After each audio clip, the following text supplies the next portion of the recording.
Y a-t-il encore un pilote dans l'avion de la diplomatie française?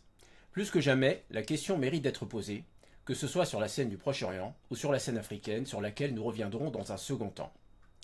À Gaza, 2 mois après le lancement de la dernière phase militaire du conflit israélo-palestinien, les bombardements israéliens ininterrompus depuis le 7 octobre ont mené à la destruction quasi intégrale de toutes les infrastructures palestiniennes.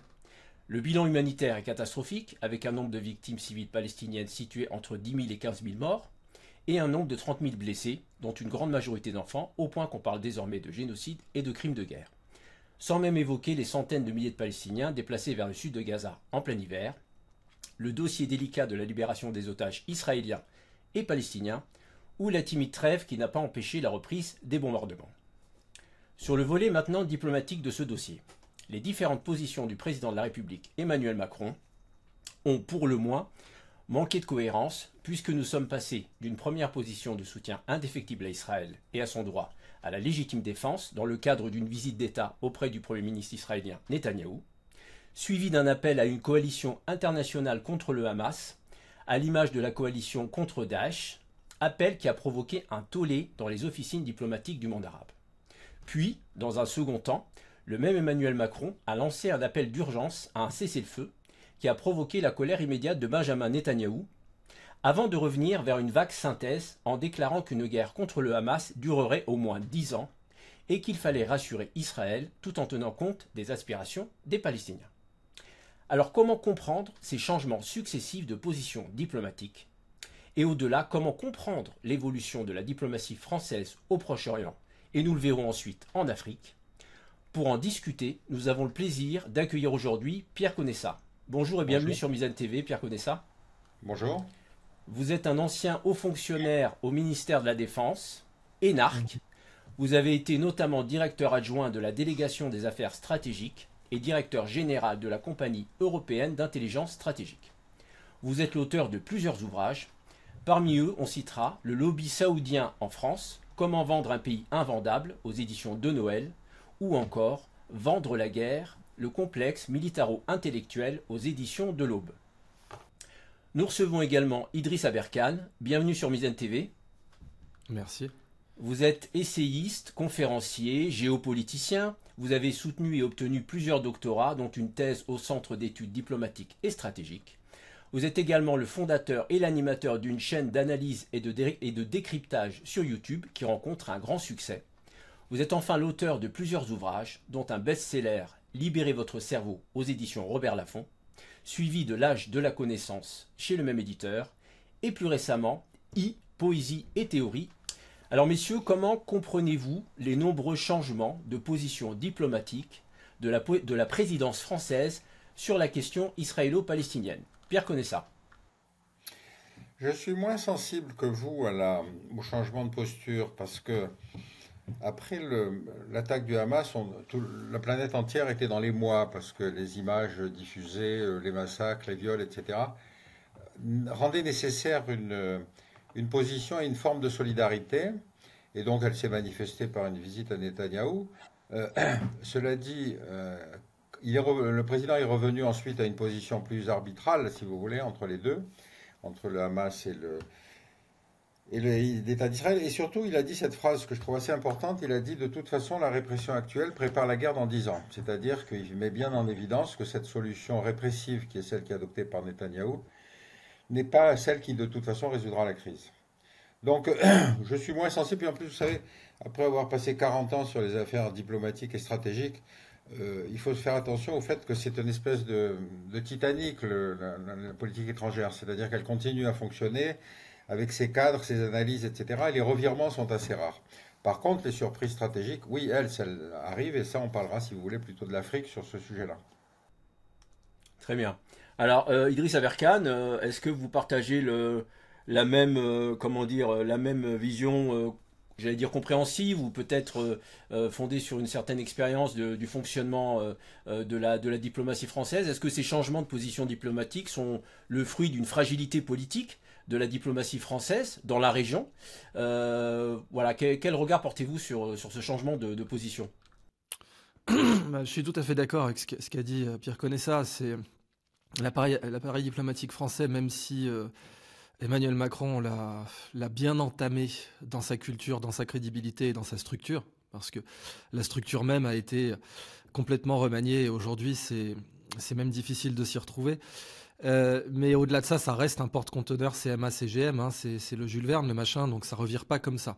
Par contre, en termes de, comme disent les Marseillais pour rester sur CMA-CGM, en termes de parole verbale, Macron est obligé parce que quand même la France a une très grande communauté musulmane et donc c'est important de lâcher du lest et de faire des déclarations qui puissent être perçues de la bonne façon. Mais il n'y a pas de revirement diplomatique, ça c'est clair et net.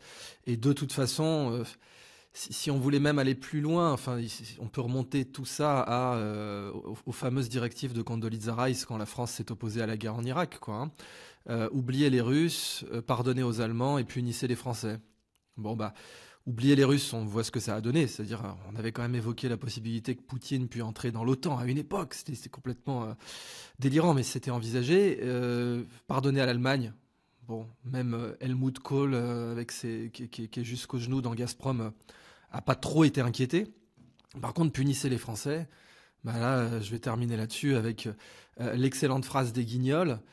Ils ont empalé la Chiraki du fion jusqu'aux oreilles. C'est Bruno Gachot qui parle. Hein. C'est-à-dire que quand il y a eu l'affaire Clearstream, tous les Chiraciens ont été empalés propres et nets. Et après, il y a eu deux solutions. Soit ceux qui sont morts politiquement, comme De Villepin. Pourtant, on aurait sacrément besoin de lui aujourd'hui. Soit ceux qui ont viré Kazakh, comme Juppé, comme Mam, comme Barouin, etc. Et depuis cette époque, dans le monde arabo-musulman, l'attitude diplomatique de la France est perçue comme 50 nuances d'hostilité, quoi. Et donc, dans tous les cas, ça ne changera rien à ça. Alors vous avez un petit peu anticipé une question que j'allais vous poser sur l'évolution justement de la politique diplomatique de la France. Avant d'arriver à cette question, je voudrais quand même souligner certains faits récents qui montrent tout de même un certain malaise diplomatique.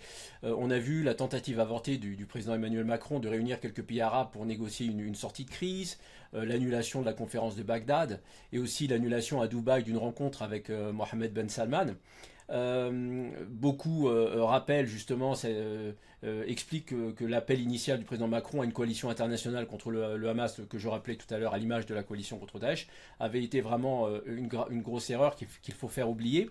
Est-ce qu'aujourd'hui la diplomatie française et la parole présidentielle ont encore une influence et une crédibilité dans le monde arabe? Pierre Gonessa. Ce que vous avez décrit, si vous voulez, montre que ce qui est quand même la caractéristique de cette crise, c'est le bal des hypocrites. Les Palestiniens sont actuellement bloqués par l'Égypte, donc ils sont enfermés à Gaza. Aucun des pays du Golfe n'a proposé d'en accueillir une proportion significative. Vous savez que l'Arabie Saoudite, par exemple, qui a de l'argent et de l'espace, a accueilli en tout et pour tout 400 000 Palestiniens. Bon. Donc, si vous voulez, c'est un système dans lequel se sont figés un certain nombre de pays arabes dans un rôle absolument scandaleux, puisqu'ils disaient toujours non, pas de démocratie, la cause sacrée, c'est Israël. Bon. Donc, on retrouve là des caractéristiques. Ces pays qui étaient en train justement de normaliser leurs relations avec Israël se trouvent tout à coup en porte-à-faux, puisque la répression israélienne à Gaza va mettre en feu la rue arabe. Donc, sur le fond, cette attaque du Hamas, dont l'horreur doit toujours être dénoncée, est quand même un changement diplomatique, et oblige, si vous voulez, à des changements diplomatiques très très significatifs. Maintenant, sur le rôle de la France dans la région, si vous voulez, c'est vrai qu'il y a une tradition gaullienne qui survit. C'est vrai que vous avez raison, Villepin est encore le dernier à avoir porté, si vous voulez, ce discours de la dénonciation lors de l'invasion de l'Irak.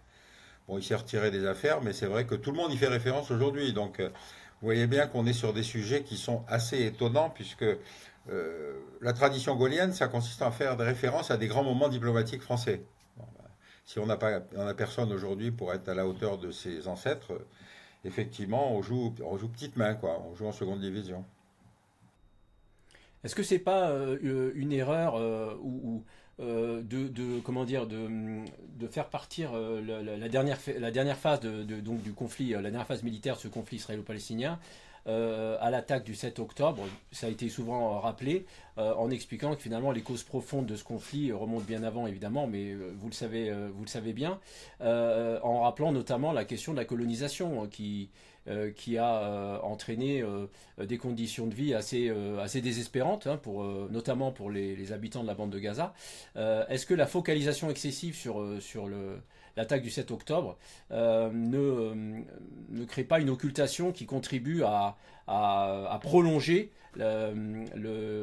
l'impasse justement de cette réflexion sur le conflit israélo-palestinien?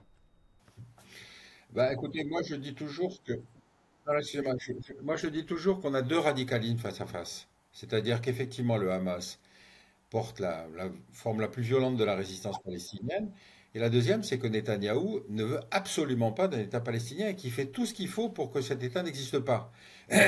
Bon, non seulement il y a cette espèce de ghettoisation de Gaza, mais pensez que se poursuit en Cisjordanie des colonisations sauvages faites par des juifs intégristes, c'est-à-dire qui sont aussi radicaux que les salafistes, qui vont faire des colonies illégales défendues par l'armée israélienne dans des routes réservées à l'armée israélienne qui font que la Cisjordanie devient ingouvernable. Bon, si on ne rappelle pas les deux choses à la fois, on ne comprend pas cette crise. Donc on se contente de la condamnation morale, et c'est ça qui est le plus pervers.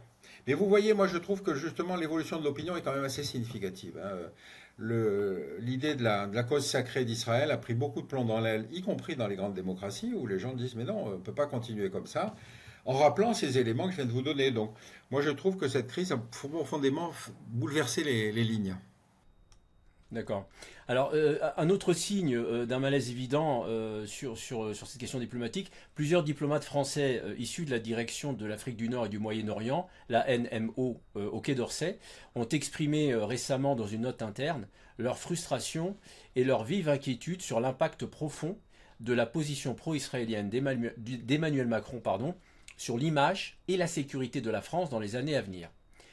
De quoi cette fronde interne, finalement, des diplomates français, comme on a pu l'appeler, est-elle le nom ou le symptôme, finalement, pour la diplomatie française, Idriss Aberkane?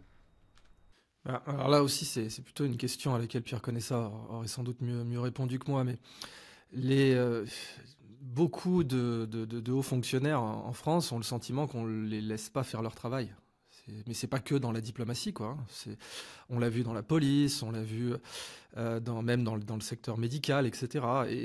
Et là, bon, bah, il y a une rupture, quoi. Ils ont l'impression qu'on leur donne pas les bonnes conditions de stabilité, donc en particulier de stabilité de la réputation de la France, de la lisibilité de sa politique étrangère. Et puis surtout, on est quand même dans une période où en face, il y a Poutine. Et comme l'a très bien rappelé le collègue de Pierre Conessa, à savoir Yossi Cohen, l'ancien patron du Mossad, il faisait une conférence à l'université Tufts il y a quelques mois, et il disait, les gars, soyez clairs, avec Poutine, il est sûr d'être au pouvoir jusqu'en 2036. Donc ça donne voilà, enfin, tout de suite, hein, il était quand même en Occident, enfin en extrême Occident, on pourrait dire, aux États-Unis. Et voilà, il leur disait, maintenant, il y a la drogue que vous envoyez à la télé, de dire que Poutine a la diarrhée alsacienne et puis qu'il est parkinsonien, schizophrène et tout ça. Enfin, pour la diarrhée alsacienne, j'élabore, mais pour autiste, parkinsonien et cardiaque, ça a vraiment été dit par la presse. Et donc, quand en face de ça, on a une diplomatie de cette nature avec les BRICS, sans parler de la force de frappe économique aussi, parce que les Russes, ils ont Rosatom. Et Rosatom, c'est la seule société clé en main de centrales nucléaires au monde. Donc ils peuvent débarquer dans n'importe quel pays et lui dire on va installer des centrales chez vous sans que vous ayez à passer par l'accord 1, 2, 3 des Américains, ce qui est une force de frappe colossale. Ils viennent avec aussi les moyens de financement. Bah, en face de ça, avoir, et ça me désole, hein, mais ce qu'a dit Pierre Conessa, c'est une diplomatie qui joue en deuxième division. Enfin, ça pique, mais c'est vrai, quoi. Alors que la France avait le deuxième réseau diplomatique au monde, jusqu'à récemment. Donc, du coup, voilà, ils ont simplement l'impression qu'ils n'ont pas les moyens de leur mission. D'une façon générale, que ce soit via des déclarations, que ce soit via des revirements, et que la tradition diplomatique française n'est plus adaptée à leur travail, quoi. Pierre Conessa, quel regard vous portez sur cette fronde ou cette inquiétude exprimée par tous ces diplomates sur la position d'Emmanuel Macron. De quoi, enfin, on a parlé d'une fronde historique, hein, c'est quand même un mot qui a été employé par les commentateurs. Voilà, quel regard vous portez-vous sur sur ce malaise? D'abord, il faut rappeler une caractéristique de la Constitution de la Ve République, c'est que la politique étrangère relève du président. Ça, c'est la première chose. Parce que ce pouvoir-là a été non seulement contesté à l'intérieur par ces diplomates dont vous parlez, mais aussi par la position de son ancien Premier ministre, si vous voulez, qui a pris des initiatives sur le conflit ukrainien, et en fait, en faisant comme s'il était encore aux manettes. Bon. Donc, sur le fond, c'est assez original, effectivement, les diplomates sont des personnages de grande qualité, mais qui effectivement apprennent quand même à avaler les couleuvres. Hein. C'est pas une nouveauté dans la diplomatie, il faut arriver à sauver la face. Là, ça traduit quelque chose qui est assez nouveau, qui est assez effectivement important, mais qui en même temps a l'avantage de poser un problème public. C'est-à-dire de dire finalement, est-ce que ces revirements du président sont acceptables par rapport à la tradition qui, encore une fois, fait l'originalité de la France, c'est-à-dire la tradition gaullienne, dont la dernière manifestation était l'opposition de Chirac à la guerre en Irak.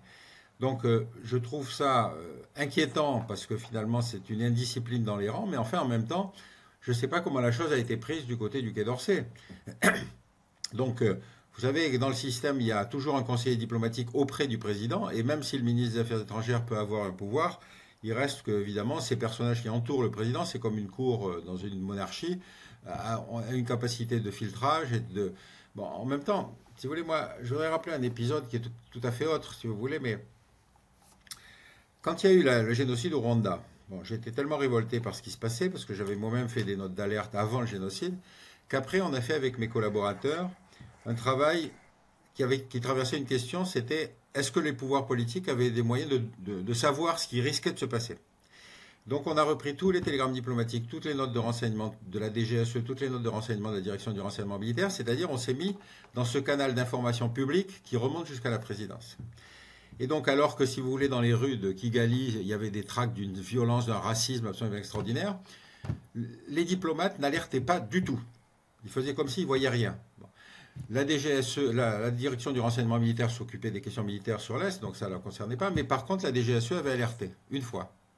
Alerté, encore une fois, dans les limites de ce qu'on pouvait penser. C'est-à-dire, personne n'aurait douté que ce serait cet effroyable massacre. Mais, en tout cas, on n'a jamais réussi à savoir jusqu'où cette note d'alerte avait été montée. Vous voyez la question? C'est-à-dire qu'on s'est demandé, est-ce que ça a atterri sur le bureau du président ou pas? Ou est-ce que ça s'est arrêté chez un vulgaire collaborateur, si vous voulez, le troisième niveau, qui se dit, mais est-ce que je vais déranger tout le monde avec cette note? Et ça, c'est une caractéristique du système d'information public à l'intérieur de l'administration. Donc, si vous voulez, encore une fois, je ne sais pas quel est le degré d'isolement du président par rapport à ces structures. Est-ce qu'il prend en compte? Est-ce qu'il y a des filtres? Mais si vous voulez, la sociologie du pouvoir et son mode de décision, qui est le sujet sur lequel moi j'ai le plus longtemps travaillé, on s'aperçoit que c'est beaucoup plus compliqué que ce que les historiens vont raconter par la suite. Donc pour vous, c'est pas le symptôme d'une fragilité qui aurait justifié que les diplomates sortent de leurs réserves habituelles pour essayer d'alerter justement hein, sur des conséquences dramatiques. Pour vous, c'est plutôt une indiscipline qui est problématique pour le fonctionnement de la diplomatie. Non, c'est tout à leur honneur hein, d'avoir pris ce risque, parce qu'évidemment, ensuite, vous savez, les affectations en poste, ça va se discuter, et puis c'est le président qui décide. Donc s'ils l'ont fait, c'est qu'ils ont pensé que c'était important dans le débat, et ça, moi, je salue cet acte de courage. Hein, c'est pas une indiscipline, c'est effectivement, bon, peu importe le mot, une indiscipline, une mutinerie, ce que vous voulez, j'en sais rien, mais c'est un acte civique. Et c'est ça qui me paraît le plus important, quoi. Alors on va revenir maintenant justement à cette évolution de la diplomatie française que vous avez tous les deux évoquée. C'est la grande question finalement, comment sommes-nous passés en seulement 20 ans d'une politique gaulliste pro-arabe, incarnée pour la dernière fois par Jacques Chirac, comme vous l'avez rappelé, et Dominique de Villepin, à une politique d'indifférence peut-être, ou de retrait sous Hollande, jusqu'à l'actuelle position plutôt franchement pro-israélienne du président Macron, mais qui avait déjà été initié d'une certaine manière par Nicolas Sarkozy en son temps. Quels sont les critères ou les facteurs qui expliquent cette rupture diplomatique avec la ligne gaulliste? Idriss Aberkan. Alors, pardon. J'ai l'avantage, disons, de ne pas être tenu au même devoir de réserve que Pierre Conessa, donc je peux, si vous voulez, être plus cru et saignant sur cette question. Encore une fois, on revient à Condoleezza Rice qui avait dit oubliez les Russes, pardonnez aux Allemands et punissez les Français. Et le punissez les Français, ça a été je vais le dire cash, hein, une promotion par la CIA des plus anti-gaullistes que vous pouviez trouver sur la place parisienne. Donc ça vous donne du Kouchner, ça vous donne du Sarkozy, ça vous donne... La liquidation du gaullisme et la liquidation de la Chiraquie a été faite avec une structure. Vous aviez d'une part les gens qui ont été recrutés à l'époque de 68. Vous prenez le cas de Kouchner, il était sincère. C'est-à-dire que lui, il a vu le Biafra quand il était jeune. Et la CIA l'a recruté sur cette base-là. Il détestait De Gaulle. Le Biafra, c'est peut-être la plus grosse connerie de De Gaulle, je veux bien le reconnaître. Je suis gaulliste jusqu'au bout des ongles, mais je reconnais que le Biafra, c'était une sacrée connerie. Et le jeune Kouchner, à partir du Biafra, il va développer une haine viscérale du gaullisme. Et ça va permettre au service américain de prendre langue avec lui et d'être plus, disons, bienveillant. Et puis, comme dirait Palpatine dans Star Wars, de surveiller sa carrière avec une grande curiosité. Ce qui fut dûment fait, puisqu'on l'a retrouvé aux affaires avec l'apothéose diplomatique qui a été de dire l'Iran doit se préparer au pire, et le pire, c'est la guerre. Donc on voit bien que là, déjà, la liquidation du gaullisme était faite.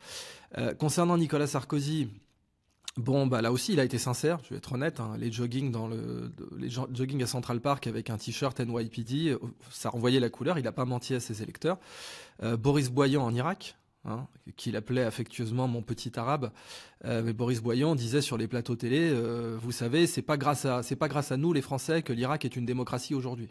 Bon, c'était avant Daesh, c'était avant qu'on ait les audits jamais menés à bien du Pentagone qui montrent que l'Irak a coûté au moins 3 000 milliards, avec du détournement de fonds et puis des fortunes colossales qui ont été faites par Bechtel et Halliburton. Hein. Surtout Bechtel d'ailleurs qui voulait se payer Saddam Hussein depuis qu'il n'avait pas payé son grand chantier. Et puis Bechtel est notoirement connu pour être proche de la CIA, hein, puisque les membres de Bechtel se retrouvent régulièrement au gouvernement américain. Donc dans ce contexte, Sarkozy c'est un cas à part parce que littéralement son beau-père était Frank Wisner. Littéralement. Donc, au cadre de la CIA, était le nouvel époux, je ne sais pas s'ils sont mariés d'ailleurs, mais en tout cas le nouveau compagnon de sa mère après que son père l'ait abandonné. Donc factuellement, il pouvait être que disons, avoir une vision proche de celle qui dominait à Washington à l'époque. En tout cas, pour la faire courte, à partir de 2005, Chirac fait un AVC, et la politique étrangère gaullienne de la France, c'est fini. Et ça ne reviendra plus jamais. De 2005 à 2007, on a la lutte de pouvoir Villepin-Sarkozy. Mais Villepin, malgré toutes ses qualités, n'est pas un animal politique. Et comme Sarkozy le disait, il n'y est pas allé à l'arme blanche. Sarkozy, si.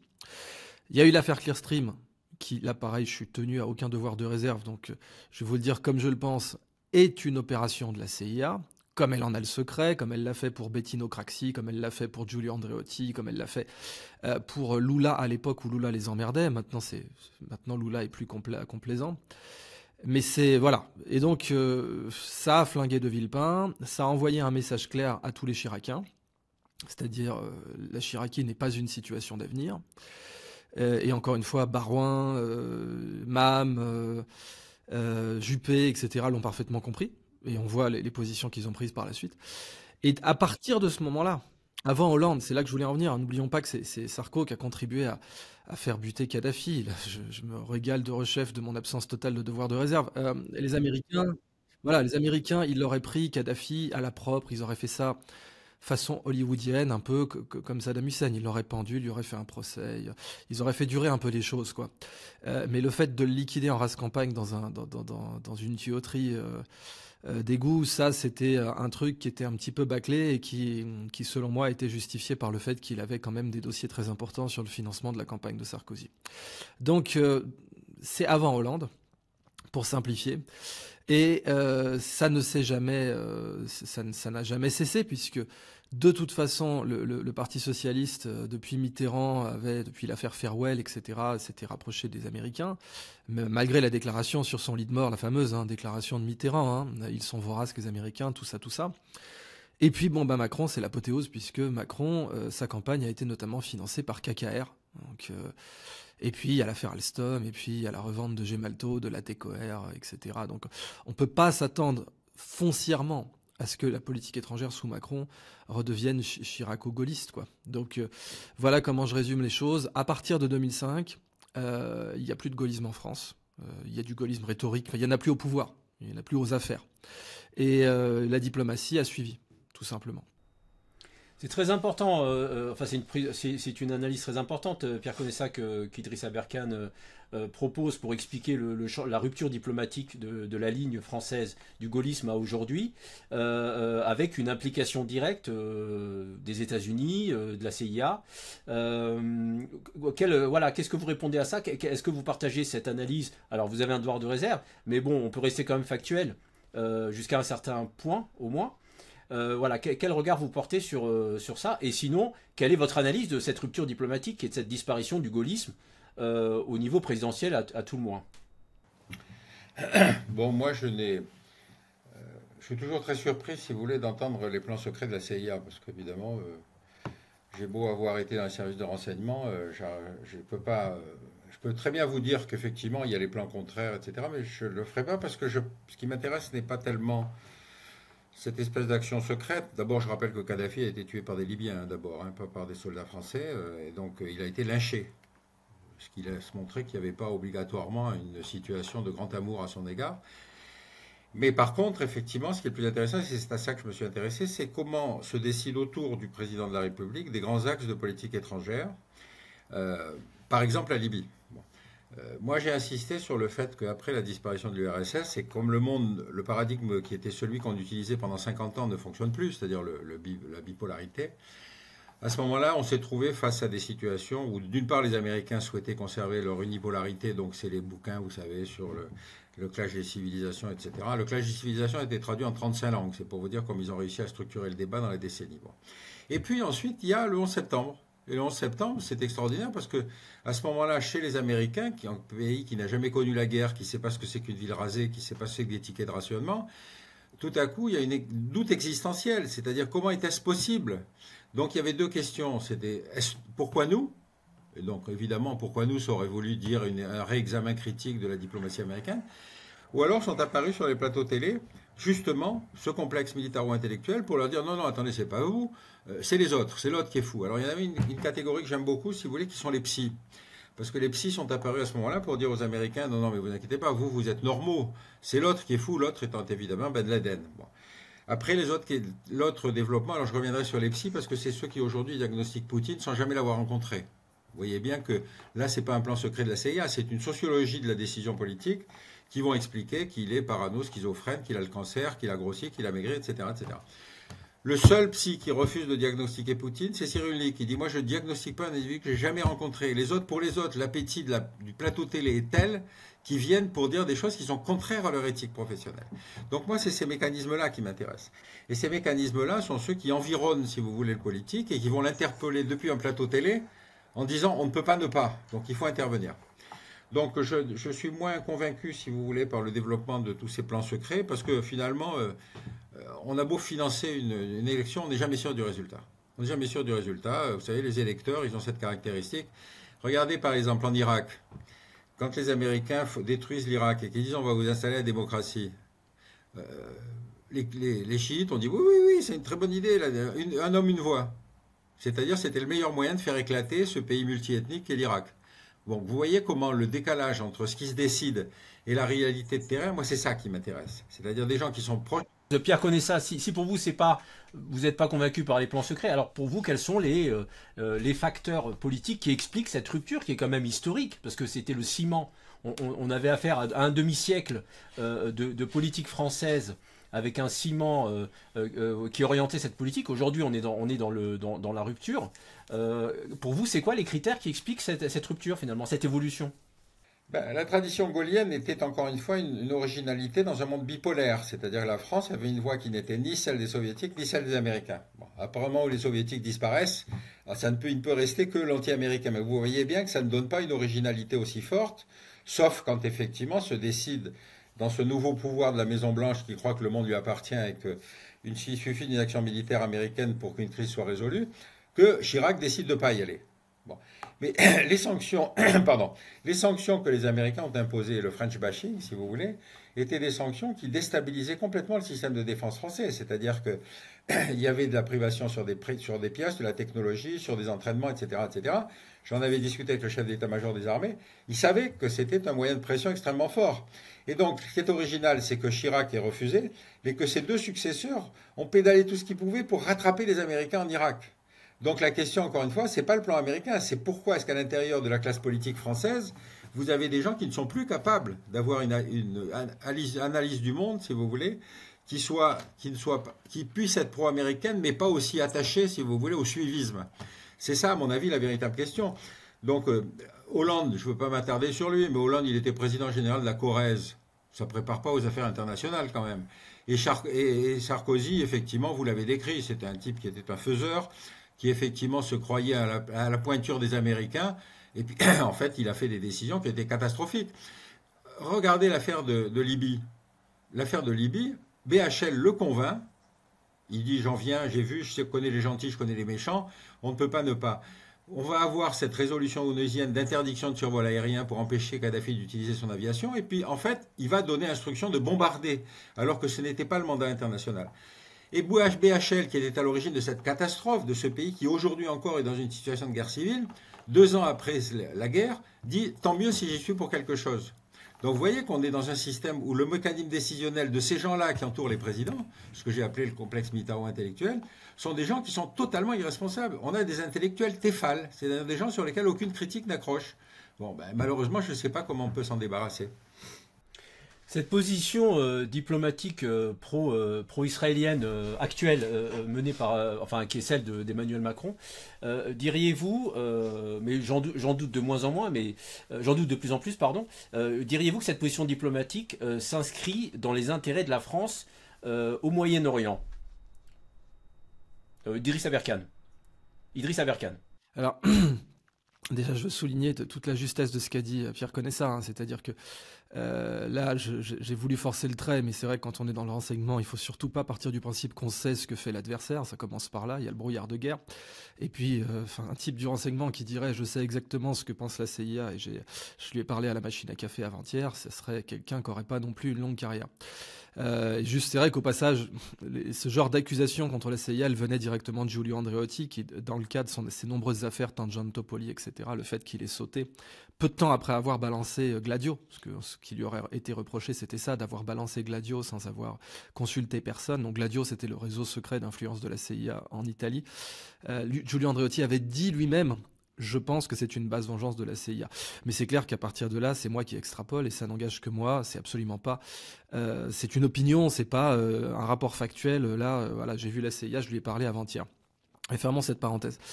Maintenant, c'est pas tellement. La France n'a pas en réalité un alignement diplomatique avec Israël. Elle a un alignement diplomatique avec les États-Unis. Et c'est de là que découle l'alignement diplomatique avec Israël, en réalité.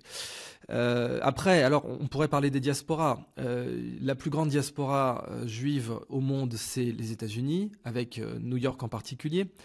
Et là, c'est 7 500 000. Et puis, ensuite, la deuxième plus grande diaspora, c'est la France. Et c'est de l'ordre de 500 000. C'est quand même beaucoup moins, mais ça crée une influence politique. Et c'est ce qui avait été rappelé par ce député dont le nom m'échappe, Meyer Habib. Voilà, Meyer Habib. Qui avait dit dans une interview, voilà, on a 60 députés qui peuvent être que sensibles à la diplomatie israélienne. Mais vraiment, l'alignement, là, ça vient surtout du fait que la France est alignée sur les États-Unis. Et que les États-Unis, ils ont envoyé 2 porte-avions.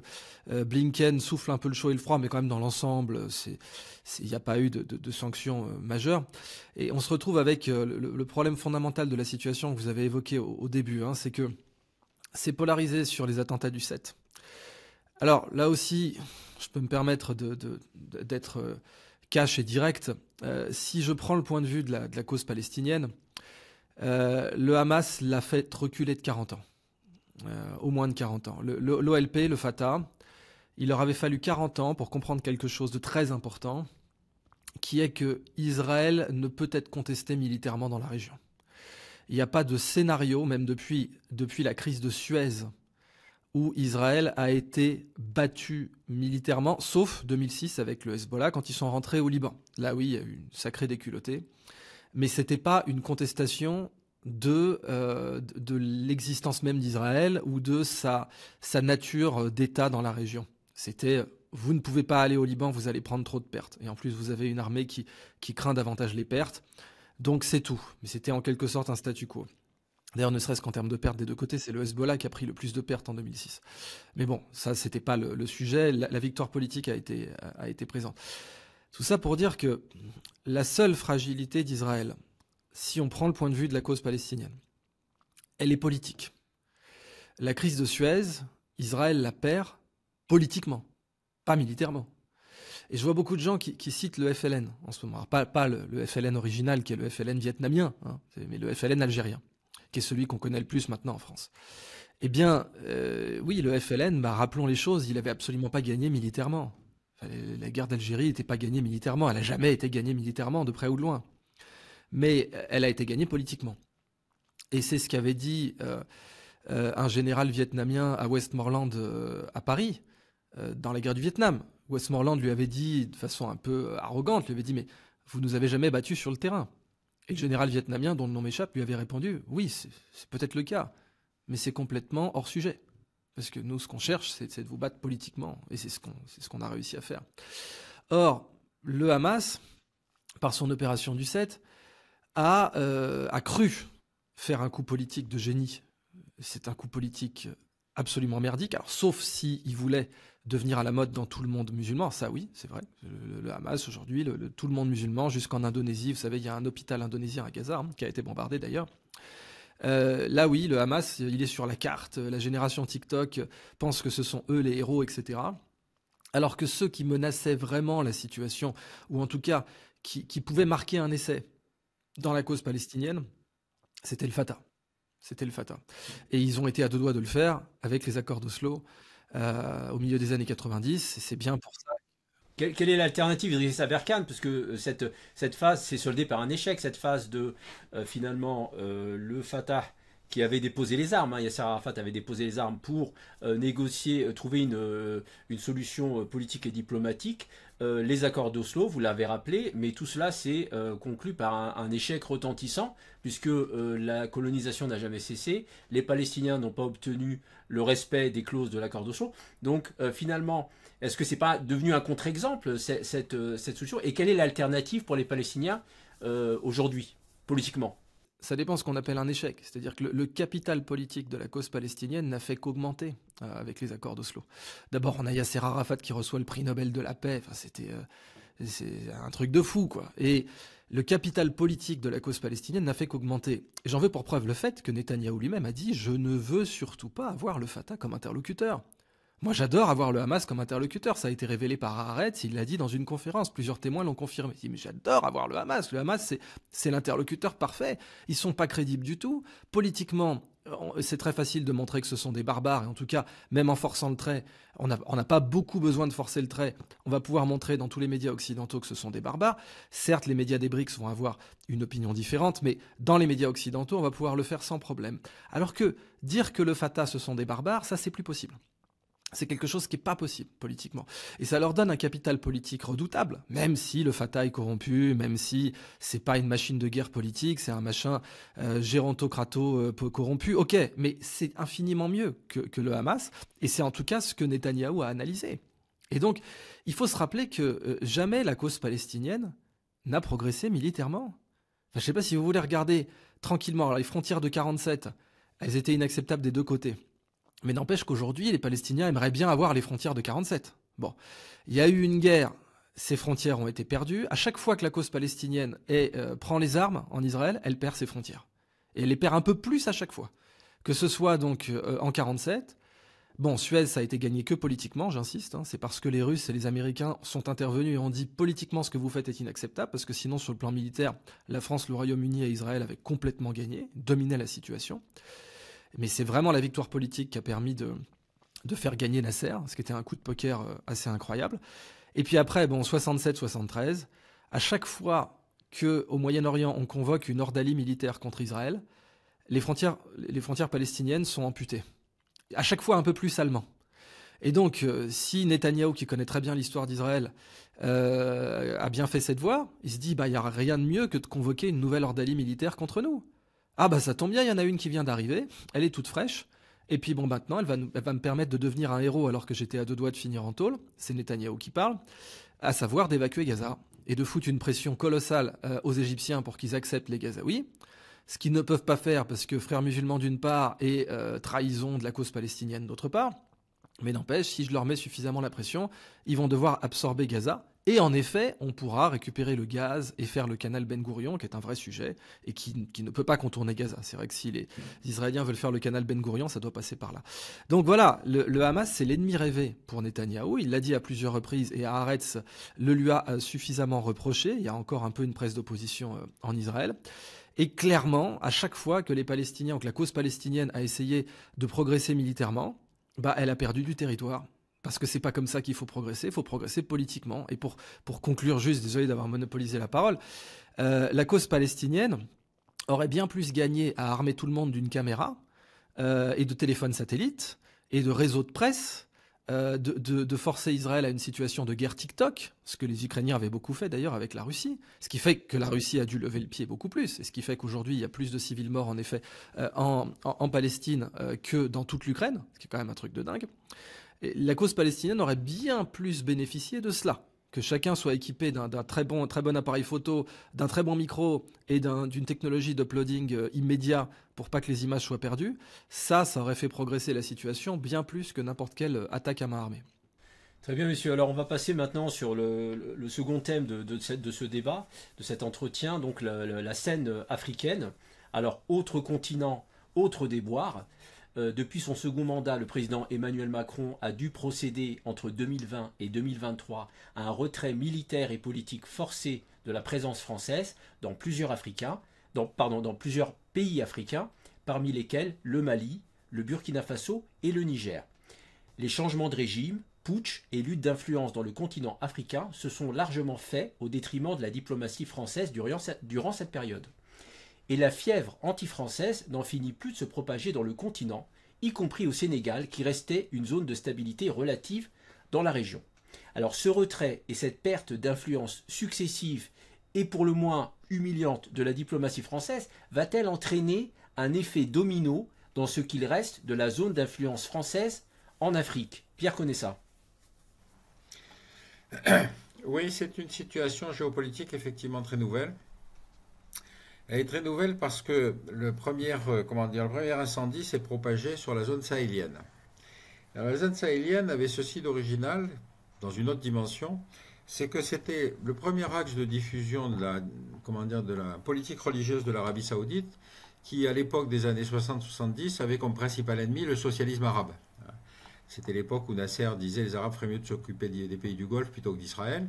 Et le socialisme arabe, représenté à l'époque, presque dans toutes les grandes capitales, en Algérie, en Syrie, en Irak, etc., a été considéré comme par l'Arabie saoudite comme une menace. Bon.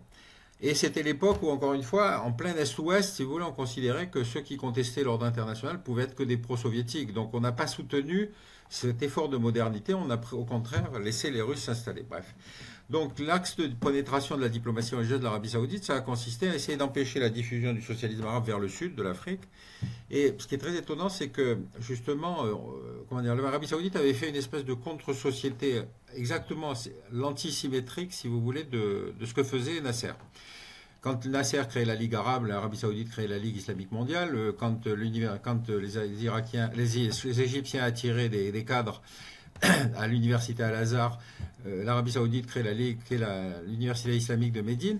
Et la différence essentielle, c'est que l'université islamique de Médine, les gens avaient une bourse et en plus étaient logés, donc ce qui faisait une grosse différence. Donc ils ont attiré pas mal de gens qu'on a ensuite retrouvés dans les pays africains. Et en particulier, il y en a un que j'aime beaucoup, c'est le Mohamed Dicko, qui était le grand imam de Bamako, qui va effectivement lui-même refuser de condamner l'attentat contre le Radisson Blu, dans lequel vont être tués des Occidentaux. C'est-à-dire que là, on est dans une espèce de sécession qui est tout à fait originale, à laquelle les Français ne s'attendaient pas du tout, parce qu'on n'est plus sur les critères africains et France-Afrique, on est sur des critères tout à fait différents. Et effectivement, on a le sentiment aujourd'hui que, si vous voulez, cette politique saoudienne a réussi, en tout cas, à expliquer qu'il fallait évincer la France. Alors, cela dit, je ne suis pas dupe, si vous voulez, de la dénonciation de la France, parce que, vous savez, c'est comme dans les pays arabes quand on critique le rôle d'Israël, mais surtout en ne se préoccupant pas de ce qu'il faut faire pour faire son propre développement. Donc, on a effectivement dans les pays africains l'arrivée des Russes, à qui on va dire oui, oui, venez, bienvenue, bienvenue.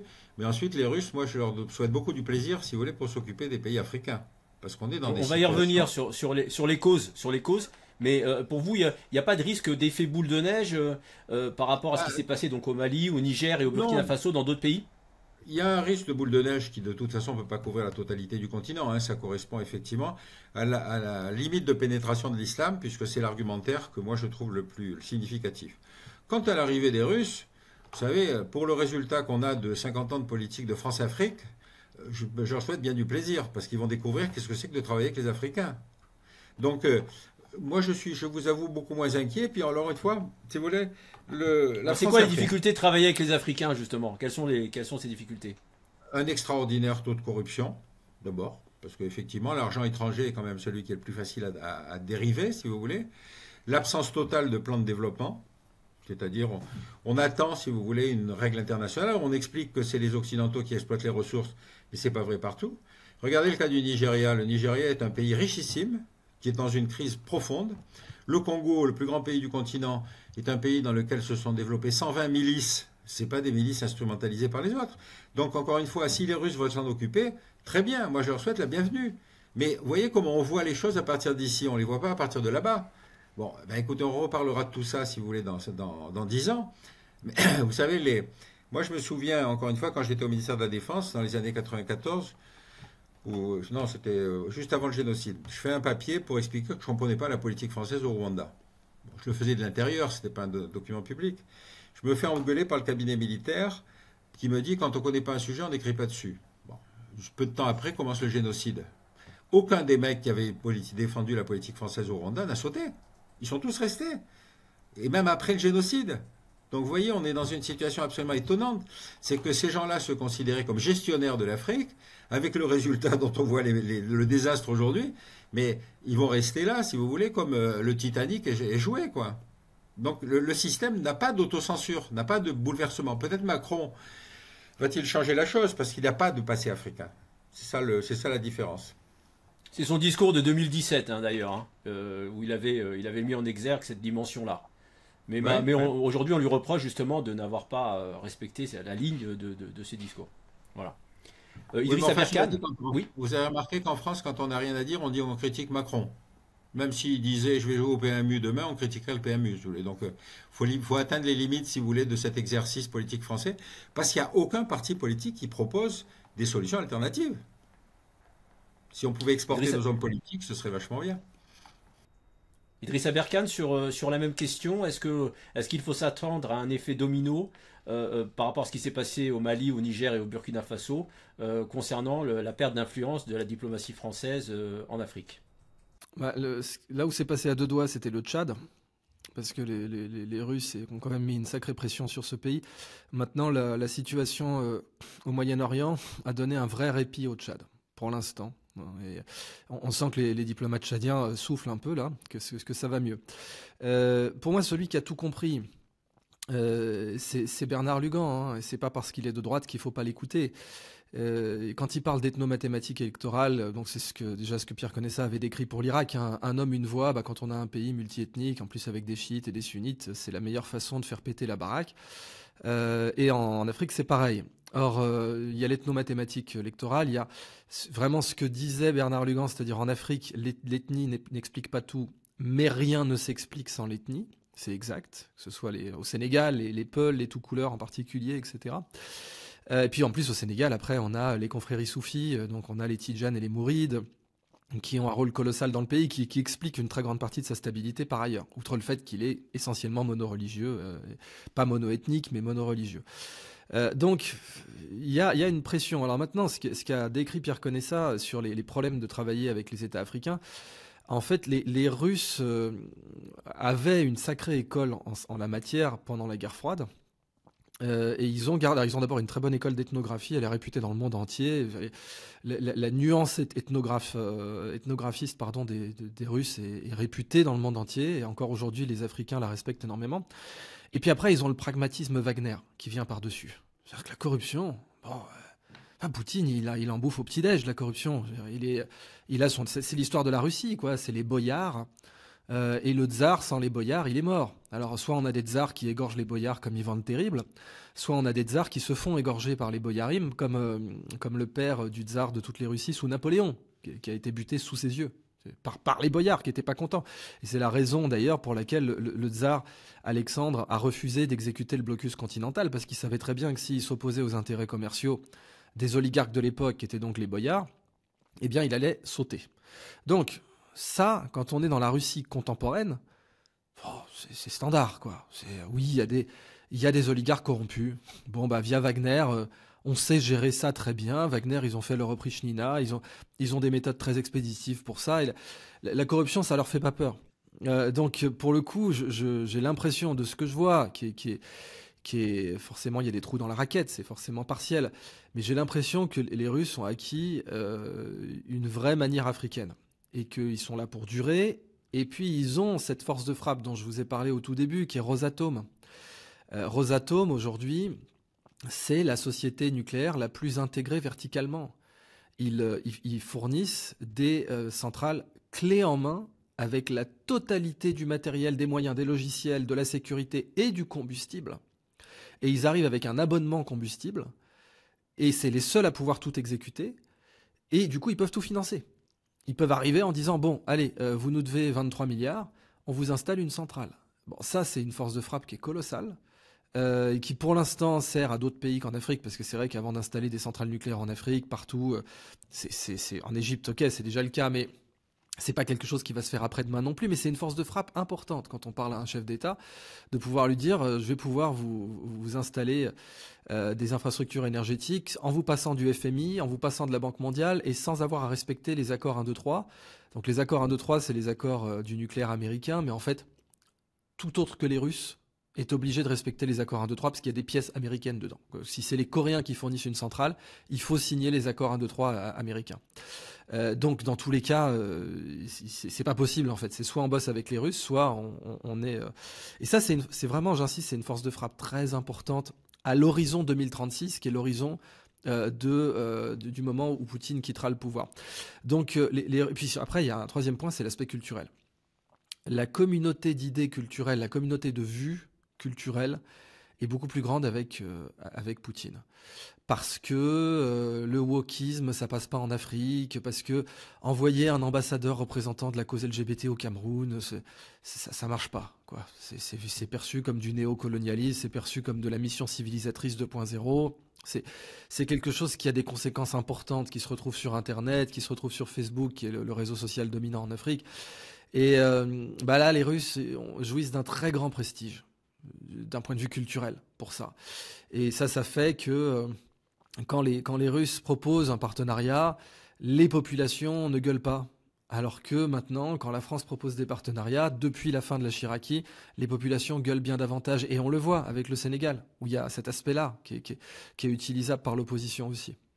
Alors, précisément, face à ce fiasco diplomatique, un rapport français de la mission d'information parlementaire avait été présenté le 8 novembre dernier en commission des affaires étrangères pour analyser précisément les causes de ce retrait, de ce recul de la France.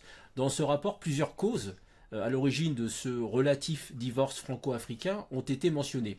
Je vous propose d'évoquer un certain nombre de ces causes et d'avoir votre point de vue, votre regard, votre analyse là-dessus. Alors, parmi les causes militaires, parce qu'il y a les causes militaires et les causes politiques, la principale cause militaire, le militaire, précisément, a supplanté la diplomatie.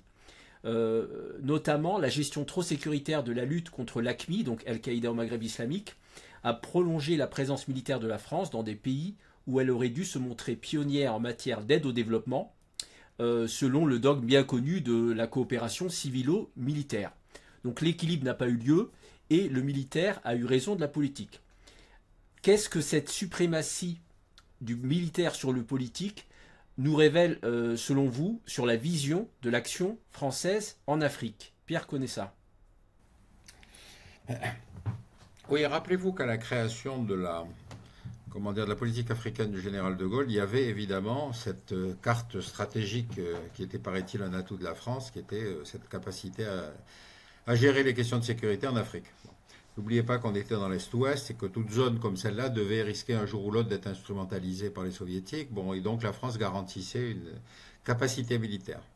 Ça a donc gardé toujours cette espèce d'emprise, ou en tout cas cette importance des militaires dans la France-Afrique. Et évidemment, on ne peut pas dire que le résultat soit très positif, et encore moins pour ce qui est de l'aide au développement, puisque depuis l'époque où effectivement on pensait que l'aide au développement allait amorcer le décollage économique de l'Afrique, on s'aperçoit qu'il y a une espèce de catastrophe à peu près générale. Bon. Deuxième remarque, le découpage postcolonial des États africains, notamment de tout ce qui a été le découpage de l'AOF, AEF, est très intéressant parce que ça a consisté à faire des pays en les découpant en nord-sud, comme ça. Et donc, le cas le plus intéressant, c'est celui du Tchad. Parce qu'une fois, le ministre nous avait demandé, un des ministres, je ne sais plus lequel, nous avait demandé, à l'époque où j'étais à la délégation des affaires stratégiques, avec une question qui était comment peut-on résoudre la crise tchadienne? Donc, vous voyez, on était en 90, ça faisait seulement 25 ans que ça durait. Et on avait transformé la question en disant pourquoi depuis 30 ans nous ne cessons de résoudre la crise tchadienne. On avait renversé complètement la chose. Pourquoi? Parce que le découpage de ces États, et c'est vrai au Mali, c'est vrai au Niger, c'est vrai au Tchad, ce sont des découpages nord-sud qui unissent dans un même pays des réservoirs esclaves, des royaumes esclavagistes et des trafiquants d'esclaves. Les Toubous sont des trafiquants d'esclaves. Bon, ça ne vous fait pas une unité nationale. Vous pouvez toujours avoir une capitale, ça c'est pas un problème, mais ça ne vous fait pas un pays. Bon. Et donc ce que vous avez aujourd'hui, les mêmes fractures, vous les retrouvez avec la pénétration notamment sur la région de Bamako et sur le Niger et sur la République centrafricaine, c'est-à-dire, effectivement, vous avez une contestation qui est essentiellement axée d'ailleurs sur les Touaregs, hein, sur cette population dissidente par nature, et face à laquelle, moi, je souhaite beaucoup de plaisir aux Russes pour s'en occuper. Donc, il y a un moment où il faut reconnaître qu'il y a un échec. Moi, je l'ai dit depuis longtemps qu'il y a un échec de la politique africaine, mais ça met en menace, ça met en péril tellement de petits métiers qui sont des gens dont le bilan est strictement négatif. Encore une fois, il n'y a pas un seul pays africain. Le seul pays africain qui a aujourd'hui fait un décollage économique, c'est l'Afrique du Sud. Et l'Afrique du Sud, pour une raison assez simple, c'est que le génie du président, comment s'appelle-t-il Ramaphosa. Oui, de Mandela, c'est d'avoir pensé que justement il fallait maintenir les cadres africains alors qu'ils partaient de la société la plus raciste et la plus séparatiste qu'on pouvait imaginer. Et donc il a eu ce génie de se dire, il y a un savoir-faire de gens qui finalement peuvent être considérés comme des Africains, entre guillemets, et donc le seul pays qui aujourd'hui assure une certaine stabilité, un décollage économique, c'est celui-là. Bon. Partout ailleurs, vous avez eu des cheffaillons qui étaient plus ou moins soutenus par les anciennes puissances coloniales ou par Moscou, etc., qui n'ont pensé qu'à une seule chose, c'est à se beurrer. Rappelez-vous quand même le pillage du Congo. Mobutu, c'était une des plus grosses fortunes mondiales. Bon, donc encore une fois, le bilan est négatif. Le bilan de la politique française en Afrique est négatif, mais encore une fois, vous expliquez ça à des gens qui veulent pas le croire. Ils en vivent. Ils en vivent. Donc voilà, malheureusement, les Africains ne peuvent pas se prendre en main puisqu'ils sont toujours à accuser quelqu'un d'autre ou alors toujours sous tutelle de quelqu'un d'autre. Alors c'est très paradoxal puisque 15,5 milliards d'euros ont été accordés par l'Agence française de développement entre 2020 et 2022. Donc Emmanuel Macron avait souhaité justement soutenir une politique de développement de la société civile. Mais il s'est trouvé, donc tout ça est tiré de ce rapport parlementaire hein, que j'évoquais, il s'est trouvé que finalement 30% des financements ont été consacrés à des grands projets d'infrastructure, là où les Africains auraient eu besoin d'investissements dans la formation ou de petits projets réalisables plutôt à court terme. Voilà, donc ça c'est ce qui ressort de ce rapport. Je voulais qu'on aborde la question de la Libye, hein, parce que vous en avez déjà parlé brièvement au début de cette émission. On peut pas ne pas évoquer les conséquences de l'intervention militaire, alors qu'il était une coalition, mais où la France a joué comme un rôle important en Libye, donc en 2011. Une intervention qui a durablement déstabilisé la région et qui a joué un rôle notamment dans la crise malienne en 2013. Vous évoquiez, Pierre Conessa, le rôle des tribus Touareg qui étaient justement en Libye, qui étaient intégrées à l'armée de Kadhafi. Et finalement, après la chute du régime, il y a eu un éparpillement de ces troupes-là. Donc est-ce que vous pouvez évoquer, Idrissa Berkane notamment, les conséquences justement de cette intervention en Libye, de cet effondrement de la Libye, quelles sont les conséquences jusqu'à présent de cet effondrement, ou de cette chute de régime plutôt? Les conséquences se font ressentir jusqu'à aujourd'hui, c'est-à-dire même jusqu'à la victoire russe en Ukraine. Parce que là aussi, soyons clairs, les Russes gagnent en Ukraine, puis ça y est, c'est plié, ils ont gagné. D'ailleurs, Avdiivka, qui n'avait pas bougé depuis 2014, ils sont en train de la prendre. Or, comment on va de la Libye à l'Ukraine ? On a la stratégie diplomatique du plus un pas en arrière avec Bachar al-Assad, où les Russes voient ce qui se passe quand Kadhafi tombe, et ont vu tout le reste, ont vu l'Irak, etc., puis de l'Irak jusqu'à Kadhafi. Donc il y a eu bien sûr les printemps arabes entre les deux, où les Américains n'étaient pas à l'initiative, mais ont fini par tirer les marrons du feu. Ce qui s'est passé en Tunisie, c'est pas eux qui l'ont créé au départ, mais ils ont très rapidement pu en tirer les marrons du feu. Et puis on avait vraiment le centre de l'œuvre intellectuelle de Pierre Conessa, qui est le complexe militaro-intellectuel. Parce qu'en effet, pour la Libye, c'est l'homme à la chemise Charvet qui arrive et qui dit, voilà, j'ai tout vu, ça va être une catastrophe, etc. Puis vraiment, les gens le croyaient, quoi, à l'époque. Or, ça a détruit le pays. Il y a des marchés aux esclaves maintenant. Donc on nous parlait de la démocratie, de tout ça, d'améliorer la situation en Libye. Bon, il y a des marchés aux esclaves. Les frères musulmans contrôlent la Tripolitaine et on a une crise migratoire sans précédent. Et les Turcs dans tout ça peuvent là aussi l'utiliser comme levier parce qu'ils ont pris un pouvoir en Libye colossal qui pour le coup doit être mis au crédit de la politique étrangère d'Erdogan. Hein. Il a vu un point d'entrée et il l'a saisi.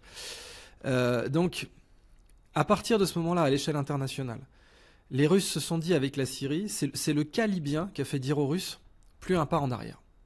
À la Staline. À partir de maintenant, on fusille quiconque recule. Et donc, double veto russo-chinois sur la Syrie. Et Deus ex machina incroyable, Bachar al-Assad est encore au pouvoir aujourd'hui. Ce qui est un échec absolu de la politique étrangère américaine et israélienne à l'époque, il faut bien le dire aussi. Et son fils, à Bachar al-Assad, il est fraîchement diplômé de l'Université d'État de Moscou. Donc maintenant, ça y est, retour, guerre froide 2.0. Un pays baassiste qui était traditionnellement armé par la Russie continue à être équipé par la Russie, soutenu par la Russie. Et aujourd'hui, ce sont les Russes qui ont montré au monde entier qu'ils étaient capables de protéger quelqu'un. Et c'est ce qui a permis à Mohammed Ben Salman, par exemple, de faire un gros bras d'honneur aux États-Unis à plusieurs reprises. Il ne se serait certainement pas permis de le faire si Bachar al-Assad avait sauté, par exemple. Il ne serait pas permis de rentrer dans les BRICS, il ne se serait pas permis de faire tout un tas de choses, d'évoquer des contrats pétroliers dans les 5 R, là, rouble, roupie, rand, et renminbi et réal brésilien. Il ne se serait pas permis d'évoquer ce genre de conneries si il n'y avait pas eu la preuve que les Russes sont capables de faire en sorte que le fiasco libyen soit le dernier. Et pour l'instant, ils ont montré qu'ils étaient crédibles en la matière. Et puis, pour le lien avec l'Ukraine, c'est quand même à cause du fait que les Russes ont eu besoin, pour sauver la peau de Bachar el-Assad, de Sébastopol. On a bien vu qu'ils ont renvoyé l'amiral Kuznetsov, et puis c'était vraiment la flotte de la mer Noire qui a permis de mettre la pression, le petit supplément de pression qui manquait, hein, comme on dit, 100 000 tonnes de diplomatie, pour sauver Bachar el-Assad. Et donc, très peu de temps après, il y a eu encore un coup en Ukraine, et les Russes ont récupéré la Crimée parce qu'ils avaient vu venir le coup. Donc, si on revient maintenant aux conséquences de la Libye pour nous, les Européens, eh bien, c'est l'immigration massive, c'est la déstabilisation de la région, c'est le Tchad, c'est la pression colossale qui a été mise sur le Tchad, avec en effet des États multiethniques où on a mis dans le même État, les mêmes frontières, le même drapeau, une minorité démographique anciennement esclavagiste et radieuse, et une majorité victime qui ne peut que gagner par les urnes. Et on s'est amusé à compter les points et à se dire que ça marcherait très bien de faire les choses comme ça. Et on voit que ça c'est toujours pas réglé, et que tant qu'on n'aura pas fait d'innovation politique majeure, avec des nouveaux moyens de représentation, des innovations de régime, qu'on invente des nouveaux régimes adaptés. En fait, parce que habiller... c'est comme, je sais pas moi, habiller un Amérindien avec un kilt, c'est pas forcément la bonne solution. On a habillé les États africains avec des régimes politiques qui n'étaient pas adaptés à leur démographie, à leur structure, et pas à leur culture. Hein. Je cherche pas à dire qu'il y a une notion de supériorité ou d'infériorité culturelle, c'est pas du tout le sujet. Mais le sujet, c'est pas adapté à la démographie. Et ça, tous les spécialistes de l'école des annales le savaient bien avant, type Emmanuel Todd, etc. Et d'ailleurs, Emmanuel Todd, pour conclure, il avait vu venir les printemps arabes. Il a fait un très bon petit bouquin qui s'appelle Allah n'y est pour rien, où il analyse la structure patriarcale de la famille arabe, en particulier au Maghreb. Parce que bon, arabo-amazir, hein, faut savoir quand même tout le Maghreb, c'est essentiellement berbère au départ, mais ça parle arabe. Et où il avait vu venir les printemps arabes et personne ne l'avait écouté. Donc voilà comment je vois la Libye. Aujourd'hui, elle peut être... D'abord, les Américains ne veulent pas la stabiliser, on va commencer par là. Il me semble que... Pour quelle raison? Pour quelle raison? Parce que rebels cause no troubles, donc les gravats ne causent pas de tracas. Et c'était la politique en Somalie, c'était la politique dans toutes les régions un peu stratégiques. C'est mieux d'avoir le chaos que d'avoir un pays unifié. Et de toute façon, c'est pas les Américains qui en subissent les conséquences. Le chaos libyen, les Américains en subissent aucune conséquence aujourd'hui, sauf le massacre de leur ambassade quand même, hein, dans laquelle voilà, les implications ou la responsabilité de Clinton reste ouverte. Hillary. Mais à l'échelle macroéconomique, dans le grand dessin, disons, l'instabilité en Libye pose pas de problème aux États-Unis, et même au contraire, déstabilise l'Europe, justifie tout un tas de choses. Donc les Américains n'ont aucun intérêt à stabiliser la Libye. Et à partir de là, je pense que ceux qui auraient le plus grand intérêt à ce qu'elle soit stabilisée, à part une France gaulienne, mais qui n'est plus le cas, je pense que ce seraient les Russes, et simplement qu'ils n'ont pas du tout la situation assez en main pour y parvenir. Pierre Conessa, vous avez un mot à ajouter sur cette analyse et ce constat des conséquences à moyen terme et peut-être même à long terme de la chute du régime libyen. Et voilà, est-ce que vous avez d'autres éléments d'analyse à ajouter là-dessus? Oui, si vous voulez, la politique américaine au Moyen-Orient après le 11 septembre et la politique française en Libye, si vous voulez, sont l'exemple même de la contradiction entre des principes et une réalité de fait. C'est-à-dire, quand on fait une action armée en disant oui, mais on va installer la démocratie, bon, d'abord techniquement, les Américains ont une technique de guerre qui est assez facile puisqu'ils ont une supériorité absolue, donc ils commencent par tout casser par des bombardements aériens et ils cassent les ponts, les centrales électriques, les usines de filtration d'eau, etc., etc. Bon. Et puis ensuite, les troupes peuvent arriver puisque l'armée locale n'a pratiquement plus les moyens de se défendre. Alors je me souviens d'une interview qui avait été faite avec une espèce de radio-trottoir en Irak après l'invasion américaine. Et le journaliste disait, vous avez de la chance, maintenant vous avez la démocratie. Et l'autre lui disait, oui, mais à l'époque de Saddam, on avait l'eau, l'électricité et la sécurité. Bon. Et là, vous avez toute la contradiction, si vous voulez, entre le fait de croire que parce qu'on est le camp du bien, la démocratie, et que nos armées sont supérieures, on résout une crise. Non, on la transplante et on lui donne des caractéristiques nouvelles. Et vous voyez bien que au bout du compte, alors que c'est pétri de bonnes intentions sur l'installation des droits de l'homme, la protection de la sécurité personnelle, etc., on aboutit à une catastrophe qui est pire, qui est exactement le même scénario qu'en Libye. C'est-à-dire, vous révélez à ce moment-là toutes les caractéristiques de la société locale, et puis au bout d'un certain temps, quand vous dites, bon, écoutez, s'ils ne veulent pas de nous, on s'en va. Reparlez au cas de la Somalie.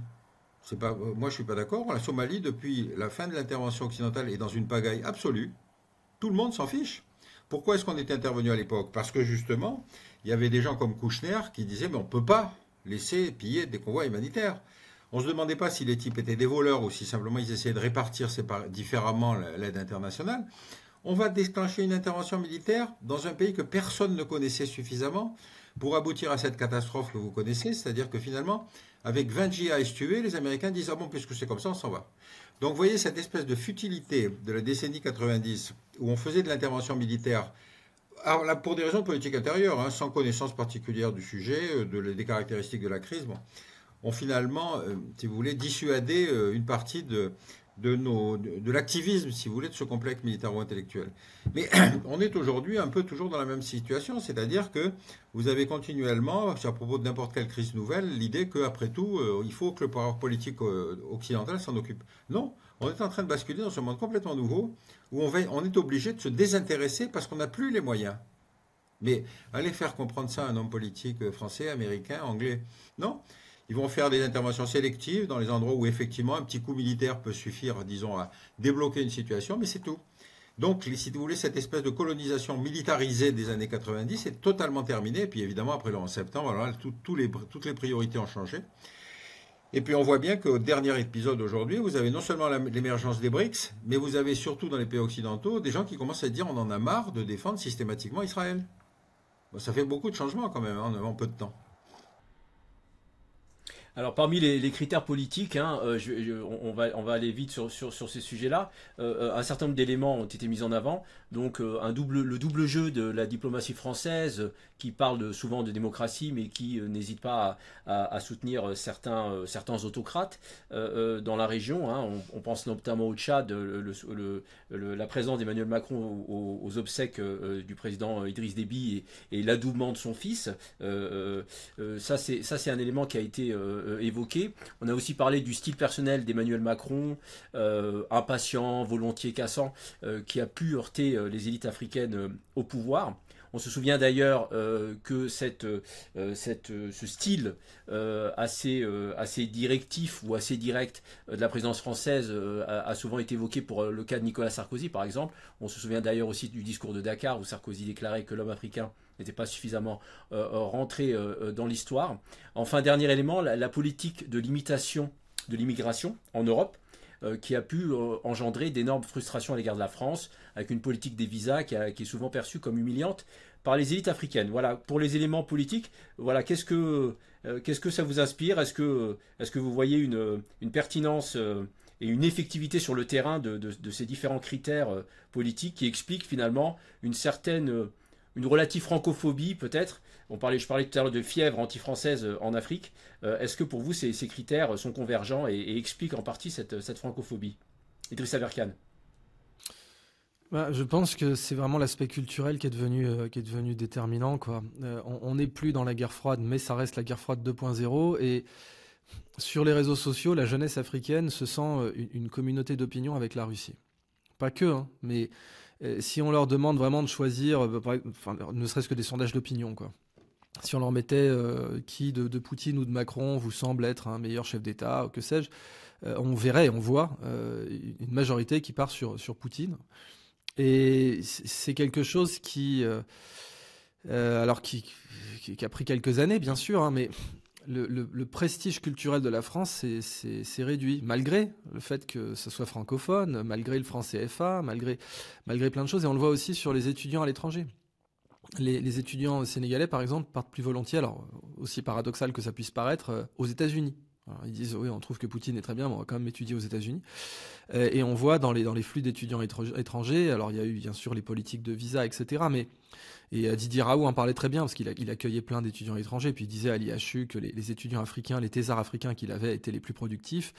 Et que selon lui, il l'a dit dans une audition au Sénat il y a 4-5 ans, que selon lui, c'était vraiment là qu'il fallait centrer les choses en matière de délivrance de visa, justement. Que les étudiants africains avaient un énorme potentiel. Il parlait en tant que chercheur.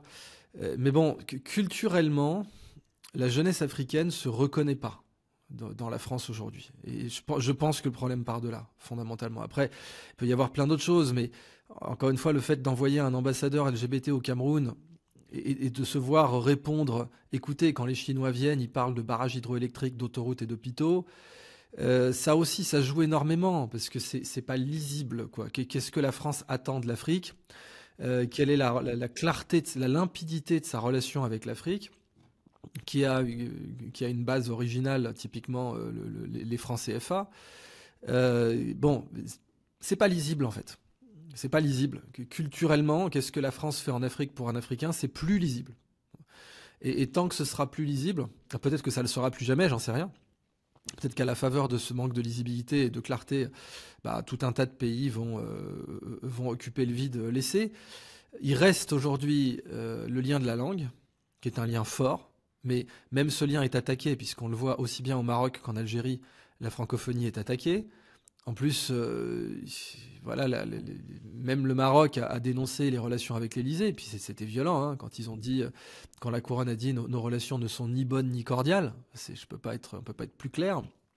Mais il reste une base. Alors, quelqu'un qui aurait la possibilité de créer une lisibilité sur 20 ans, donc de laisser un héritage hors des partis, un héritage qui voudrait bien être pris par la diplomatie française et puis par le développement, par l'économie française, par les moyens d'investissement de la France à l'étranger, pourrait rétablir la situation, mais honnêtement, j'y crois pas. Alors, Pierre Conessa, on revient brièvement sur l'action russe, hein, dans cette éviction ou dans cet amoindrissement de l'influence française en Afrique. Donc, l'influence grandissante de la Russie en Afrique, c'est naturellement accompagné d'un travail par les Russes, d'un travail d'encouragement du sentiment anti-français et simultanément du déploiement des milices Wagner sur le terrain, comme vous l'avez rappelé. Ce que j'aimerais savoir, c'est finalement quel est le poids et l'importance de cette action russe dans cette éviction d'influence française en Afrique. Voilà. Comment vous évaluez ça? Parce qu'on a parlé des critères endogènes à la gestion française, à la politique et à la diplomatie française en Afrique, et ensuite c'est greffé à cela la présence, la pénétration de l'influence russe dans cette région de l'Afrique. Comment vous évaluez ce poids enfin le poids et l'importance de cette action russe? Sur le cas de l'intervention de Wagner, moi je suis toujours fasciné quand tout à coup vous apparaissent dans les médias quelque chose qui paraît totalement nouveau. Alors regardez, Wagner, c'est une compagnie militaire privée. Bon. Le concept a été inventé par les Sud-Africains après l'apartheid, puisqu'il y avait des sureffectifs, et ils ont fait des interventions militaires dans toute l'Afrique, mais c'était des Sud-Africains de la démocratie, donc ça ne pouvait pas être des compagnies militaires privées. Enfin, c'était des actions de compagnies militaires privées, mais pas des compagnies militaires privées. Bon. Ensuite, le concept a été repris par les Britanniques, et il a surtout été repris par les Américains, puisque les Américains en Irak, il y avait plus de contractors que de GIs. C'est-à-dire que vous aviez, je crois que c'était Executive Outcomes, qui gérait la prison d'Abu Ghraib. On dirait que dans le genre, ça fait beaucoup quand même. Et tout à coup, quand les Russes découvrent la compagnie militaire privée, on dit « Oh là là, mais c'est incroyable, c'est un bouleversement de la situation internationale ». Ça, c'est le premier point.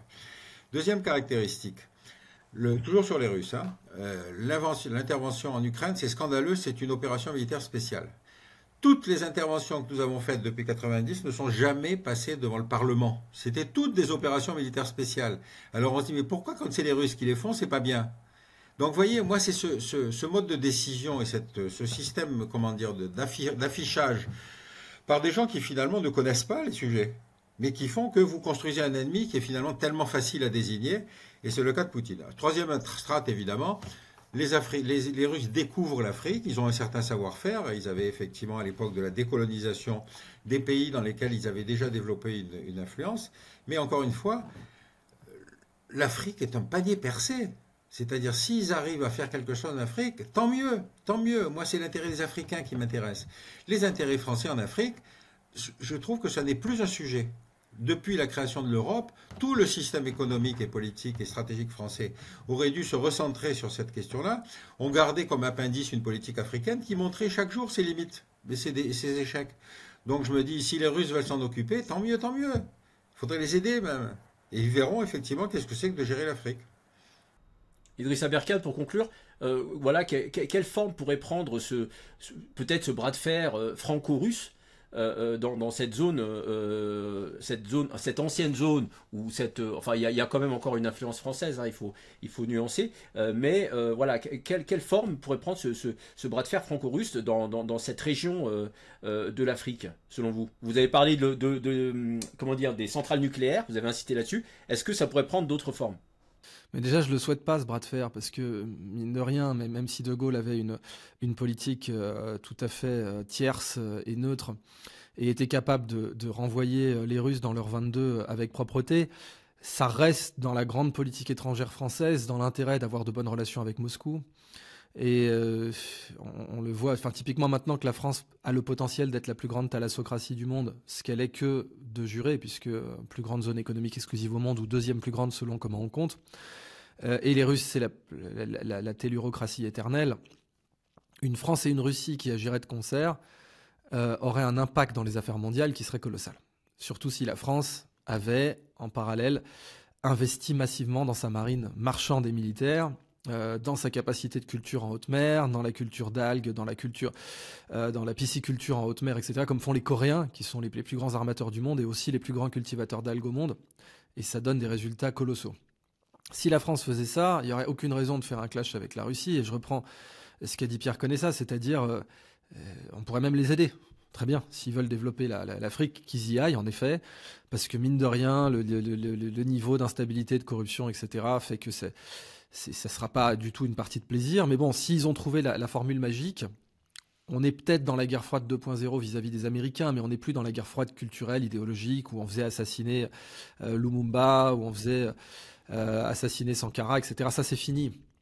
Donc, si les Russes veulent y aller, alors les seuls qui pourraient vraiment ne pas être d'accord, c'est les Américains.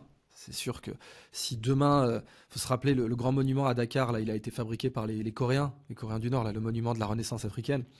Ça avait moyennement plu, mais bon, c'était vite fait, quoi. C'était cosmétique. Mais si demain Dakar devient un port russe, là Washington va pas être content du tout, quoi. Donc, et c'est là, nous, on pourra pas les aider. Donc en conclusion, le clash, je le vois de cette façon. Je le vois sous l'angle de la subordination de la diplomatie française. C'est-à-dire que tout clash franco-russe en Afrique devra d'abord passer par Washington, je pense. Je vois mal des clashs franco-russes à notre initiative. Je vois d'éventuelles humiliations diplomatiques, je vois d'éventuels arbitrages où notre armée en France a fait d'excellents... Enfin, l'opération Barkhane, par exemple, sur le plan militaire, c'était vraiment bien, mais sur le plan politique, c'était mal calculé depuis le début, quoi. Et je vois que des escarmouches de cette nature, avec éventuellement des humiliations diplomatiques et politiques de la part des Russes. Mais un clash, ça ne sera pas entre Paris et Moscou, ça sera entre Washington et Moscou, et Paris sera le petit télégraphiste qui fera ce que Washington lui demande. Désolé d'être pessimiste à ce niveau-là. Merci Idrissa Berkane, merci également à vous Pierre Conessa d'avoir participé à ce débat et à cet échange sur l'évolution de la diplomatie française au Proche-Orient et en Afrique. Merci également à tous nos auditeurs pour leur fidélité. C'est la fin de cette émission et je vous donne rendez-vous très bientôt sur Mizane TV.